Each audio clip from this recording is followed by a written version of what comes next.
নমস্কার, সমস্যা সমাধান অনুষ্ঠানে আপনাদের প্রত্যেককে স্বাগত জানাই। সমস্যা আসলে আমাদের জীবনে আসে জীবনকে থামিয়ে দেওয়ার জন্য নয়। সমস্যা আসে আমাদের জীবনকে আবার নতুন করে তৈরি করার জন্য, নতুন পথ খুঁজে দেওয়ার জন্য। যেমন সমীক্ষা বলছে আগামী 2050 সালে আমাদের দেশের যা জনসংখ্যা তার 19% আমাদের প্রবীণ নাগরিকরা দখল করবেন। এবং এই যে প্রবীণ নাগরিক যারা আমাদের 2050 সালে আমাদের জনসংখ্যার অনেকাংশেই থাকবেন, তাদের মধ্যে অনেকেই কিন্তু আজকে গৃহহীন। মানে সেই মানুষগুলো যারা একসময় আমাদের মাথার ওপরে ছাদ জুগিয়েছিলেন, আজ তাদের মাথার উপরে কোনো ছাদ নেই। এমন অনেক মানুষ আছেন যাদের হয়তো ছাদ আছে, আবার পাশে ভরসা করার মতো মানুষ নেই। মানে তাদের হয়তো সন্তানরা, আত্মীয় স্বজনরা দূর দেশে রয়েছে, অর্থাৎ ছাদ থাকা সত্ত্বেও তাদের স্বজন হারা তাদেরকে বলা যেতে পারে। কিন্তু এমন কেউ আছেন যিনি এই সমস্ত মানুষদের জন্য ভাবেন। মানে আজকের এই হৃদয়হীন পৃথিবীতে একজন মানুষ আছেন যিনি তার যথাসর্বস্ব দিয়ে এই সমস্ত মানুষগুলো, যারা আমাদের প্রবীণ নাগরিক, যারা গৃহহীন, যাদের পাশে দাঁড়াবার মতো কেউ নেই, যাদের মাথার উপরে ছাদ নেই, তাদের কথা ভেবে তাদের জন্য একটা আশ্রম তৈরি করছেন তার সর্বস্ব দিয়ে। আর সেই মানুষটি হলেন আচার্য অধ্যাপক জয়দেব শাস্ত্রী, যিনি মানবতার একটি প্রতীক এবং যিনি একটি লড়াইয়ের মুখ। মানে এই সমস্ত মানুষের পাশে থেকে তাদের একটি আশ্রয় দেওয়া, তাদের সহায় হওয়া, তাদের সম্বল হওয়ার মতন প্রতিজ্ঞা তার মতো মানুষই করতে পারে। অর্থাৎ তিনি যদি সাথে থাকেন তাহলে আশা করছি আপনাদের জীবনের কোনো সমস্যা থাকবে না। কারণ তার যে বিভিন্ন পথগুলো, সেই সমস্ত পথগুলো যেমন সৎ পথ, সততার আলোকে আলোকিত পথ, সাথে আধ্যাত্মিকতার পথ, আমাদের সনাতন শাস্ত্রের পথ, যা আমাদের সবসময় একটা সুখের সন্ধান দেয়, একটা শান্তির সন্ধান দেয়। আর সেই সুখ এবং শান্তির সন্ধানে আমাদের আজকের অনুষ্ঠানে আবার শুধুমাত্র আপনাদের জন্য উপস্থিত আছেন আচার্য অধ্যাপক জয়দেব শাস্ত্রী। তাকে অনেক অনেক স্বাগত জানাই, প্রণাম জানাই। নমস্কার। নমস্কার। জয় শ্রী ঠাকুর রামকৃষ্ণ, জয় শ্রী ঠাকুর রামকৃষ্ণ, জয় শ্রী ঠাকুর সমস্যার সমাধান অনুষ্ঠানে আপনাদের সবাইকে স্বাগত জানাই। আজকে বিশেষ বিশেষ তথ্য নিয়ে আমি চলে এসেছি। আমি জানি আমি যখন চলে আসি এবং এই সময়টি আপনারা সবাই বসে থাকেন, কারণ অনেকেই বলেছে দাদা তোমার প্রোগ্রাম যখন শুরু হয় তখন আমার যে মেয়েটি আছে সে খেতে খেতে কিন্তু এই টিভির সামনে চলে আসে যে না আমি দাদার প্রোগ্রাম দেখবো, স্যারের প্রোগ্রাম দেখবো, আঙ্কেলের প্রোগ্রাম দেখবো। এরকম বহু ব্যক্তি রয়েছে যারা ঠিক এই সময় টিভির পর্দার সামনে চলে আসে এবং বিভিন্ন রকম জিনিস নিয়ে আমি কথা বলি। আজকে অনেকে জানতে চেয়েছে দাদা তুমি তো টোটকা বলো, এই ধরনের টোটকা একটু আমাকে বলবে। তাই আজকে জয়দেব শাস্ত্রী তোমাদের সামনে টোটকার ভান্ডার নিয়ে চলে এসেছে। আজকে আমি 5 থেকে 10টা বিষয় টোটকা বলবো এবং যে টোটকা আজকে বলবো সেই টোটকা তোমরা শুনতে থাকবে এবং 5 থেকে 10টা টোটকা তোমাদের জীবনে আমূল পরিবর্তন নিয়ে আসবে। আজকে জ্যোতিষীর অনেক রহস্য, অনেক কিছু আমি বারংবার কিন্তু বলে থাকি, কিন্তু আজকে যে বিষয় নিয়ে আমি আলোচনা করব মারাত্মক মারাত্মক বিষয়। 1 নম্বর যেটা হলো সেটা হলো যে আইনত সমস্যা, জটিল আইনি সমস্যা এবং বহুদিন ধরে কেস খামারির মধ্যে তুমি ডুবে আছো।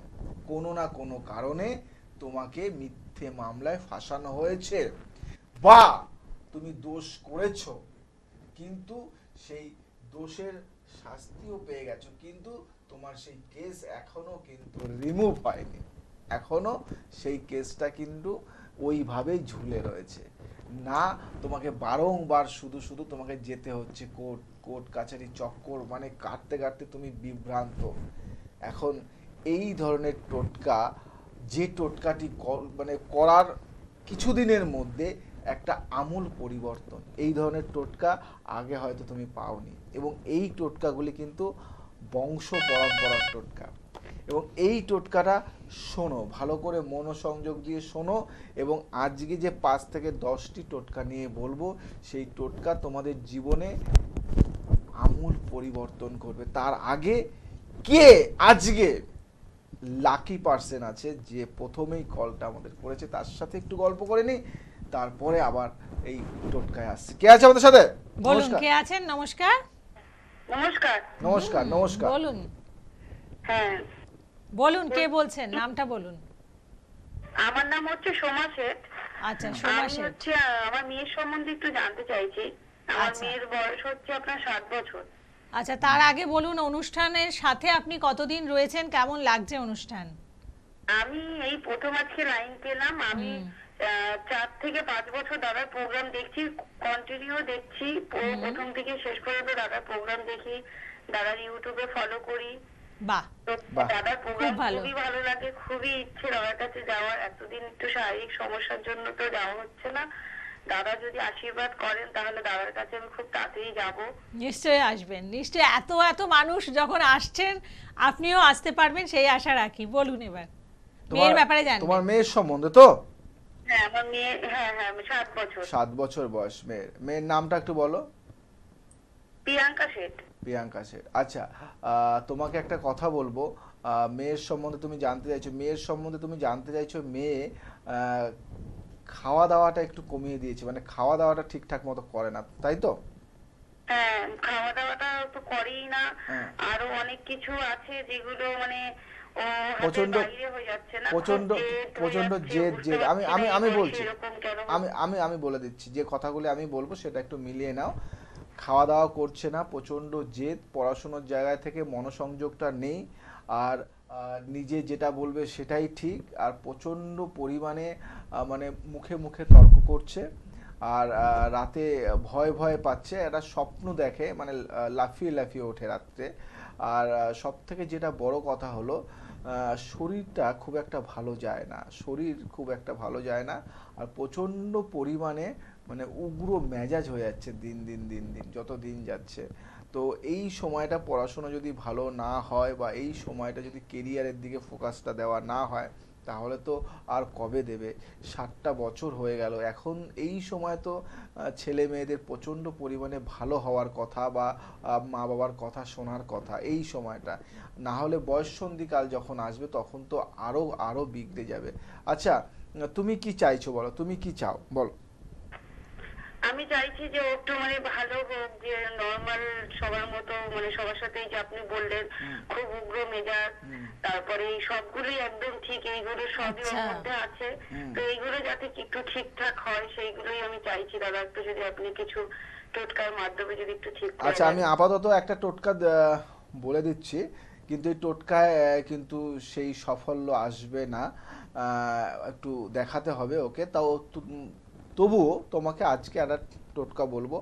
তোমার মেয়ের তোমার মেয়ের বা পায়ে কালো আর সাদা কালো আর সাদা ধাগা বা কার, কালো কারের সাথে সাদা সুতো মিশিয়ে ওটাকে পেঁচিয়ে তোমার মেয়ের বা পায়ে পরিয়ে দেবে, 1 নম্বর। দ্বিতীয় নম্বর হলো একটা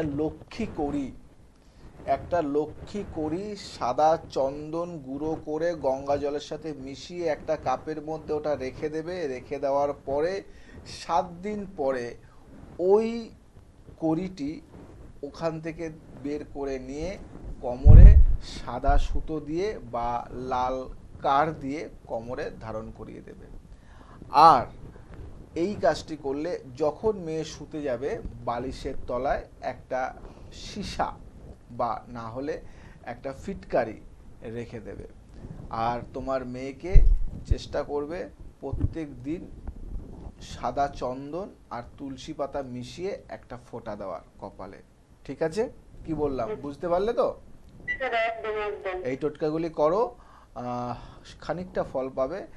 আর যদি মনে হয় এই মেয়েকে এখন ওকে একটু ভালোভাবে মানুষ করতে চাও, তাহলে একজন জ্যোতিষের পরামর্শ নিও। ঠিক আছে? আপনার কাছেই যাবো, আমার তো শরীরটা একটু ঠিকঠাক হলেই আমি আপনার কাছেই যাবো। আমি ঠিক আপনার আছে, ওকে। মানে খুব বড় ভক্ত। আচ্ছা আচ্ছা, ঠিক ঠিক আছে, আছে, ভালো আপনি থাকো, ভালো থাকো। থাকবেন। এবং মানে ভক্ত সংখ্যা আজকে বলতে নেই, একান্ন কালীবাড়ি মন্দির এবং আচার্য অধ্যাপক জয়দেব শাস্ত্রীর অগণিত, মানে একদম। গুণে শেষ করা যাবে না। লক্ষ লক্ষ আজকে ফলোয়ার তৈরি হয়েছে। তো তাদের মধ্যে থেকেই আমি বলবো যে আপনি আজকে তো অনেক ছেলে মেয়েকে তাদের জীবনের হারিয়ে যাওয়া পথটাকে আপনি খুঁজে দিয়েছেন, মানে একটা সুনির্দিষ্ট পথ। আজকে আমাদের এত মানে কেরিয়ার অপশান আছে, সেখান থেকে অনেক ছেলেমেয়েরা কিন্তু ঠিকঠাক কেরিয়ার চুজ করতে পারছে না।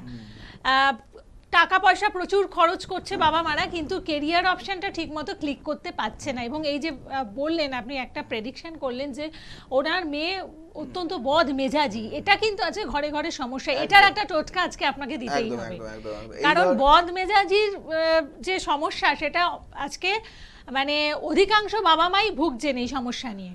যারা দেখবে, যারা পড়াশুনো করছে এবং প্রচন্ড পরিমাণে বদ মেজাজি এবং রেগে যাচ্ছে, কথায় কথায় রাগ দেখাচ্ছে, হ্যাঁ, মানে কথা শুনছেই না। এখন বাবা মার তো একটা ইমোশন মানে কাজ করে, একটা ইমোশনাল দিক রয়েছে। এবং মানে একটা ব্যাপার যেটা আগে দেখা যেত, আগের জেনারেশনগুলোতে মানে স্বামী স্ত্রীর মধ্যে মানে তাদের সন্তান সংখ্যা হয়তো দুটো তিনটে থাকতো, কিন্তু এখন বেশিরভাগই দেখা যায় সিঙ্গেল চাইল্ড রয়েছে বা বড়জোর দুটো রয়েছে। এইসব ক্ষেত্রে যখন ওই একটি ছেলেই বা একটি মেয়েই, একটি সন্তানই যখন মানে বাবা মার মন মতো আচরণ না করে, তখন কিন্তু বাবা মারা ভীষণভাবে চিন্তাগ্রস্ত হয়ে পড়ে। একদম। আজকে তোমায় বলি যে যারা তোমরা রয়েছো, যে দেখছো প্রচন্ড পরিমাণে তোমাদের সন্তান জেদ করছে, সেই সন্তানের নাম করে, ভালো করে শুনে রাখবে, সেই সন্তানের নাম করে কালো তিল, কালো সর্ষে, সাদা সর্ষে এবং একটা কাঁঠালের দানা, এগুলি একসাথে একটা পাত্রের মধ্যে নিয়ে এটা আগুন দিয়ে ছাইয়ের মতো করে নেবে। ছাইয়ের মতো করে নিয়ে ওর সাথে সাদা চন্দন মিশিয়ে কপালে একটা ফোঁটা দিয়ে দেবে। এটা মোটামুটি সপ্তাহে একটা দিন নয়, সপ্তাহে 3টে দিন করতে পারো, সোম, মঙ্গল, বুধ, এটা করতে পারো। না হলে বৃহস্পতি, শুক্র, শনি, এরকম সোম, মঙ্গল, বুধ, না হলে বৃহস্পতি, শুক্র, শনি। রোববার করার দরকার নেই।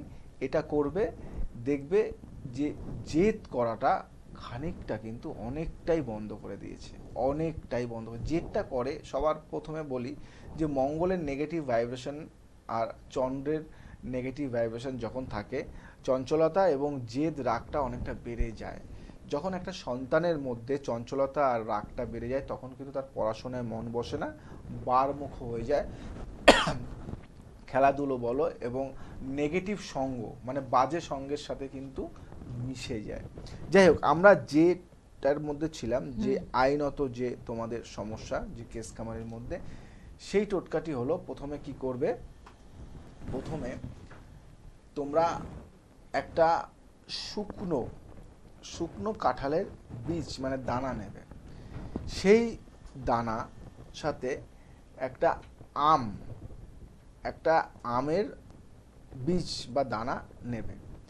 কাঁঠাল দানা এবং আম দানা দুটো নিয়ে একসাথে ওটাকে পেঁচিয়ে দেবে এবং তার সাথে একটু সিঁদুর মাখিয়ে দেবে, একটু চন্দন মাখিয়ে দেবে, আর তুমি ওর সাথে কি মাখিয়ে দেবে, সিঁদুর, চন্দন, লাল চন্দন, সাদা চন্দন, সিঁদুর, এই 3টে দ্রব্যটা মাখিয়ে দিয়ে পান পাতার সাথে পেঁচিয়ে ঠিক তোমার ঈশান কোণে একটি টবের মধ্যে পুঁতে রেখে দেবে।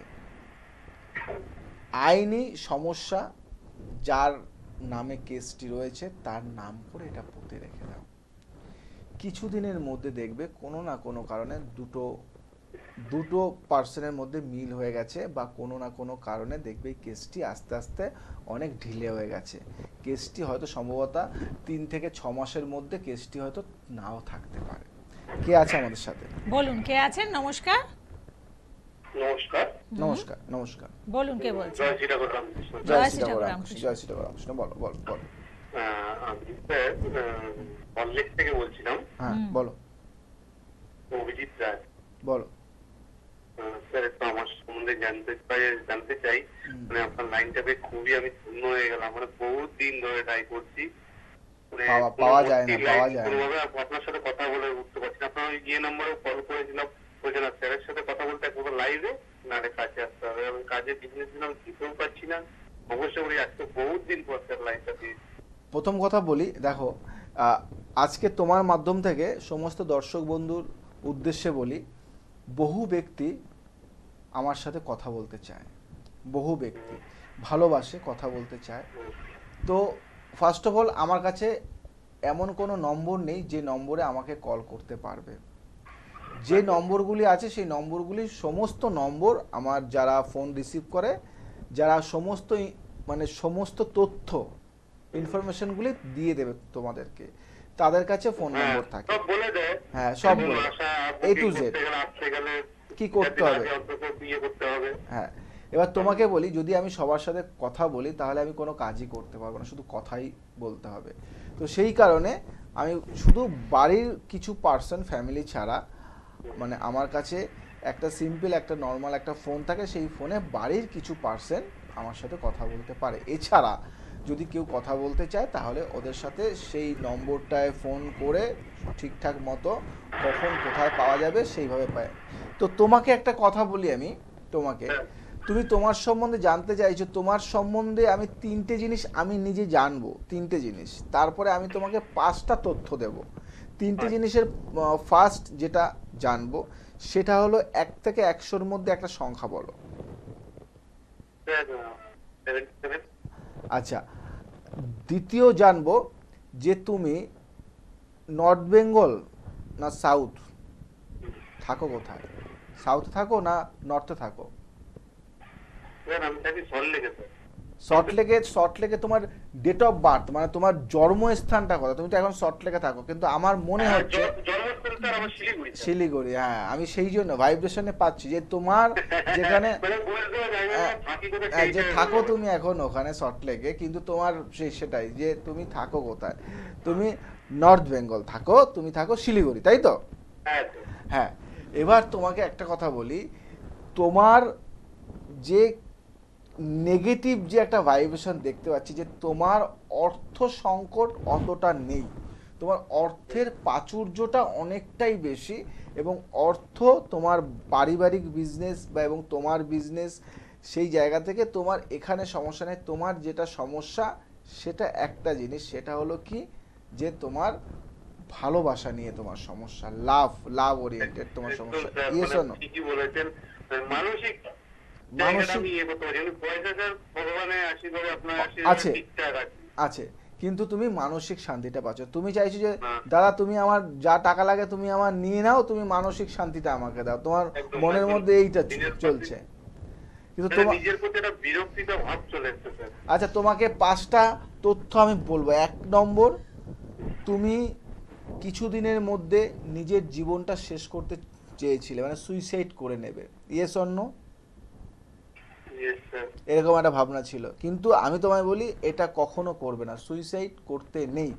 আমি যখন আছি আর সুইসাইড করতে তোমাকে দেব না, 1 নম্বর। দ্বিতীয় নম্বর, তোমার জীবনের একটাই লক্ষ্য, ওই মেয়েটাকে আমার চাই, আমাকে ভালোবেসেছে, আমি ভালো ওকে বেসেছিলাম, কেন আমাকে ঠকাবে, এই জিনিসটা তোমার মধ্যে লক্ষ্য। যা করতে হয়, যদি আমি বেঁচে থাকি তাহলে ওই মেয়েটাকে নিয়েই বাঁচবো, এরকম একটা দৃঢ় প্রতিজ্ঞা তুমি করেছো, এবং যার জন্য তুমি পারিবারিক মানে পরিবারের সাথেও তোমার একটা অশান্তি ঝামেলা লেগেই থাকে। Yes or no? তুমি ওই মেয়েটাকেই চাইছো, তাই তো? মানে যেন তেন প্রকারে যেন তেন প্রকারে, তাই তো? 3 নম্বর যেটা, 3 নম্বর, 2 নম্বর ঠিক বললাম, 3 নম্বরটা হলো যে তুমি তোমার বিজনেসের 90% চলে যাচ্ছে, মানে অনেক লস করছো, লস, এবং সেই জায়গা থেকে শুধু এই মেয়েটির জন্য তুমি পাগলের মতো হয়ে রয়েছে, এবং তুমি সবটাই, তুমি রাস্তায়ও মানে শুয়ে থাকতে পারো, কিন্তু তুমি এই মেয়েটাকে চাইছো, তাই তো? তুমি কিন্তু খুব ক্ষতি করছো। 1 নম্বর, তুমি তোমার বাবার ক্ষতি করছো, তুমি তোমার পারিবারিক সম্পত্তি নষ্ট করছো। এর জন্য আবার- স্যার মানে বাড়িতেও প্রচন্ড পরিমাণে অশান্তি চলছে। একদম। আমার মানে চাল চলনি স্যার পাল্টে যাচ্ছে, মানে বলছে মানে আমি নিজেও বুঝতে আর- পারছি কিন্তু নিজেকে কন্ট্রোল আর 5 নম্বর যে কথাটি বলবো, তুমি একটা ঘরে আবদ্ধ হয়ে থাকো, বসে থাকো, প্রচুর নেশা করো, মানে এমন এমন কিছু কিছু জিনিস তুমি নেশা করছো যেটা প্রচুর কস্টলি, মানে এমন এমন কিছু কিছু নিচ্ছ তুমি। তোমার বাবা বহু টাকা খরচা করেছে, 2, 10, 20, 50 লাখ টাকা খরচা করেও তোমাকে সারাতে পারছে না।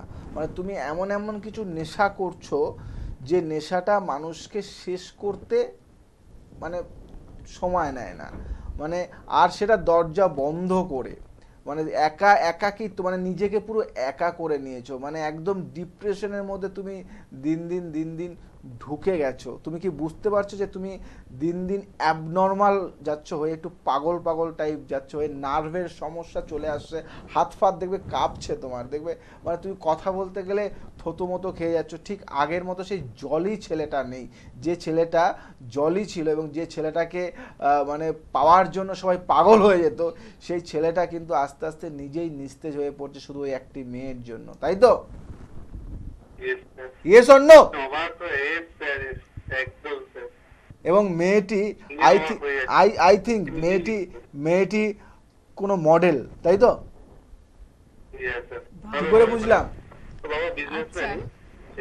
বাবা বিজনেসম্যান, মেয়েটা কি মেয়েটা মডেলিং করে, তার মানে কি? আচ্ছা, মানে এটা আপনি কি করে বুঝছেন যে জানি না, ওর যে আমি- ভালো আমি লাগছে কি- মেয়েটি কি আমি- পেশায় যুক্ত আছে সেটাও বলা যায়? শব্দহীন হয়ে যাচ্ছি। মানে আমি বলছে? কি বললাম আমি নিজেও জানি না, মানে আমি যে কি বললাম আমি নিজেও জানি না, কিন্তু আমি বলে ফেললাম। হ্যাঁ। তোমাকে একটা কথা বলি, যে এখান থেকে তোমাকে আমি চ্যালেঞ্জ দিয়ে বললাম তুমি ফিরে আসবে, এবং আমি কোনো মেয়ে জাতিকে আমি খারাপ বলবো না, বা মেয়ে জাতিকে আমি বাজে বলবো না।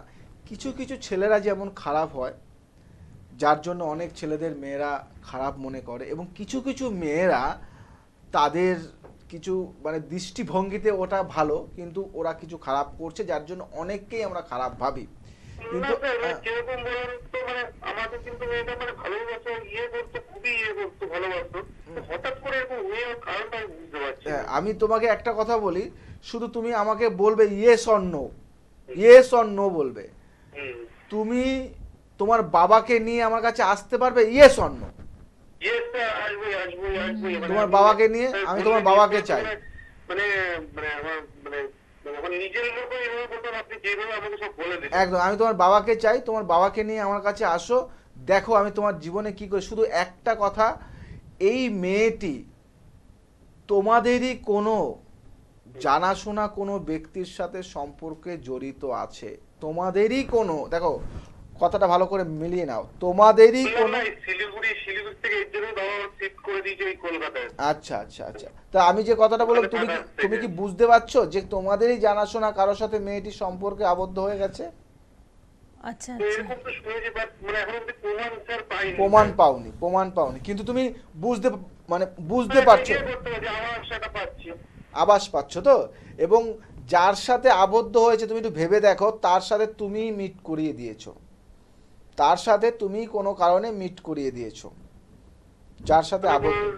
মানে বলতে গেলে আমার জেঠুর ছেলে আছে, হ্যাঁ। এক ছেলে, আর কাকার মেয়ে আছে, তাহলে তো ওর সাথে মানে জেঠুর ছেলের সাথেই আমি মানে ভালোভাবে পরিচয়, আমরা কোথাও গেলেও ওকে নিয়ে যেতাম, বন্ধুর মতনই। এবার আমি ভাঙিয়ে আর কিছু বলছি না, তো তোমার জেঠুর ছেলের সাথে সম্পর্কের মধ্যে হয়তো আমি তোমাকে মানে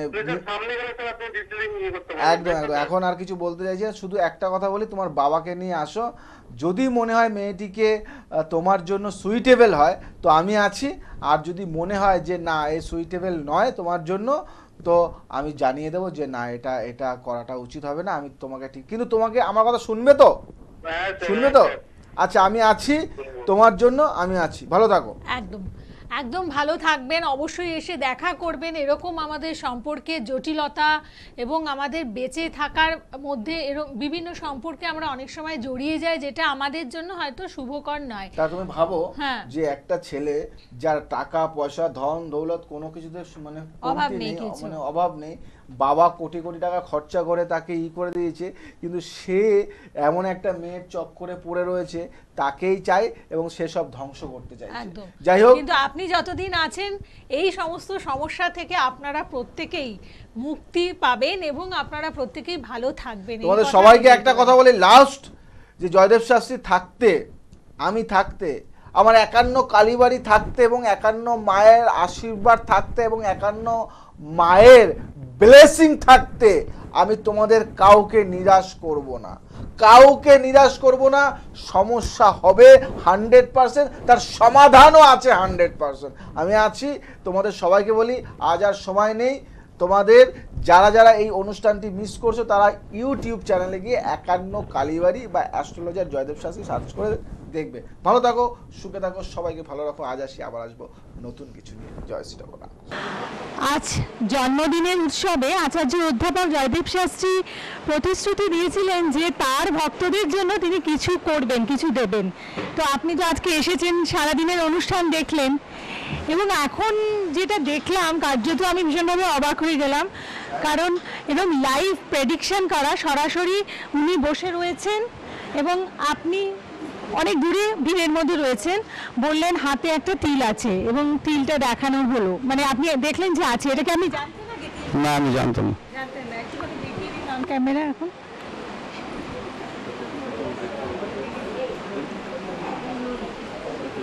এখন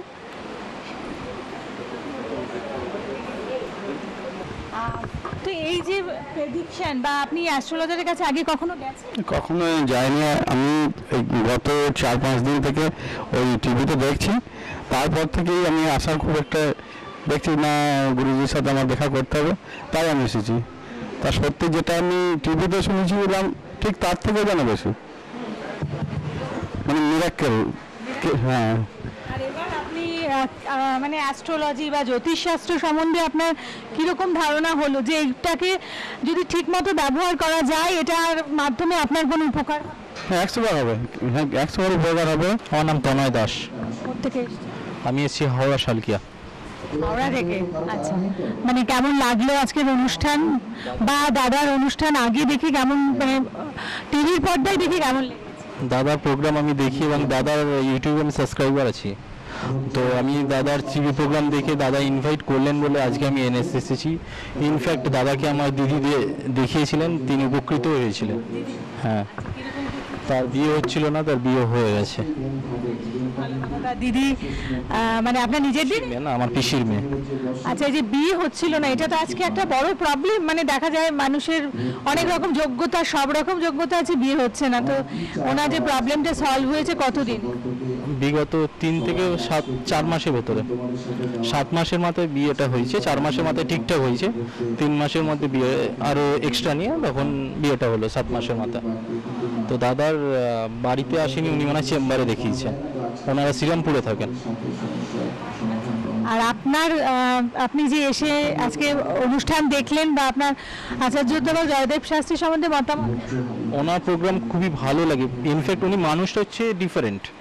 সব কটা এতজন শাস্ত্রী আছেন, এতজন বসছেন টিভিতে বা লাইভে করছেন, কিন্তু তাদের থেকে অন্যরকম। ওনার কথাবার্তা একরকম, উনি বলেন আর একরকম, ওনার বাণীটা আলাদা। উনি যেগুলো বলেন সেগুলো, যেগুলো টিপস দেন সেগুলো এক এক করে মিলিয়ে যায়।